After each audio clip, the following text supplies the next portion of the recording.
አሁን ያለንበትን ሁኔታ ካልተረዳን በስተቀር ወደፊት ልንፈጥረው የምንፈልገውን ህይወት አንረዳም። ገንዘብ የለህም፣ ዕውቀት የለህም፣ ልምድ የለህም፣ የሚረዳ ሰው የለም። አንተና ፈጣሪ ብቻ ናችሁ ያላችሁት። አንተ አለህ፣ ፈጣሪ አለ። ፈጣሪ በውስጥ ያስቀመጠው የሆነ ስጦታ አለ ለዓለም እንድትሰጥና ዓለምን እንድትለውጥበት ተአምረኛ በሆነ መንገድ የዚህን ዓለም ሰው የምታስደምምበት የሆነ መለኮታዊ ተሰጥኦ በአንተ ውስጥ አድርጎ እንደመጣ 100% እርግጠኛ ነኝ፣ አምናለሁ። አንተ አለህ፣ የተሰጠህ ስጦታ አለ፣ ልታገለግለው በውስጡ የተጣልከው በፍላጎት የተሞላ ዓለም አለ።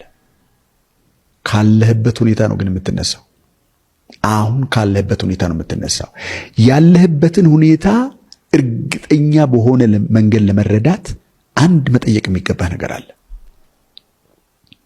እስኪ ቁጭ በልና ወረቀት ይዘህ እስክሪብቶ ይዘህ ባለህበት ቦታ ላይ ብቻህን መሆን የሚመች ቦታ ላይ ቁጭ በልና በህይወት ውስጥ ያመጣቸውን ውጤቶች ተመልከት። እስከዛሬ ድረስ ምን ምን ውጤቶችን አምጥታል በህይወት ውስጥ ጥሩም መጥፎም።